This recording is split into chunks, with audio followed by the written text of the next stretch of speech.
বেঙ্গালুরুর দুর্দান্ত জয়, 9 উইকেটে তারা জিতে গেল, দিল্লিকে তারা পরাজিত করে। এবং বিরাট কোহলির 9,000 রান পূর্ণ হলো আইপিএলে। এবং এটা যেখানে দ্বিতীয় স্থানে রোহিত শর্মা 7,000-এর মতো রান, এবং সেখানে বিরাট কোহলি 9,000, এবং কিং কোহলির টার্গেট থাকবে এখন 10,000 রান পূর্ণ করার। তো আমরা হয়তো বা সেটা দেখতে পারবো। এবং এই মুহূর্তে পয়েন্ট টেবিলের দ্বিতীয় স্থানে চলে আসলো বেঙ্গালুরু, এবং তারা 8 খেলায় 6 জয় নিয়ে 12 পয়েন্ট নিয়ে দ্বিতীয় স্থানে। আজকে বোলিং একদম কাঁপিয়ে দিলেন ভুবনেশ্বর কুমার এবং হ্যাজেলউড। তারা দুজনেই নিলেন 8টি উইকেট এবং একাই ধসিয়ে দিলেন, বলতে গেলে 7টি উইকেটে ধসিয়ে দিলেন। এবং বেঙ্গালুরুর জয়ে বড় অবদান।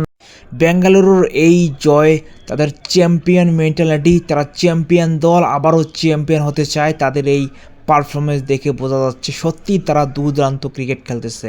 একদিকে বেঙ্গালুরু, একদিকে পাঞ্জাব। আবারও হবে নাকি বেঙ্গালুরু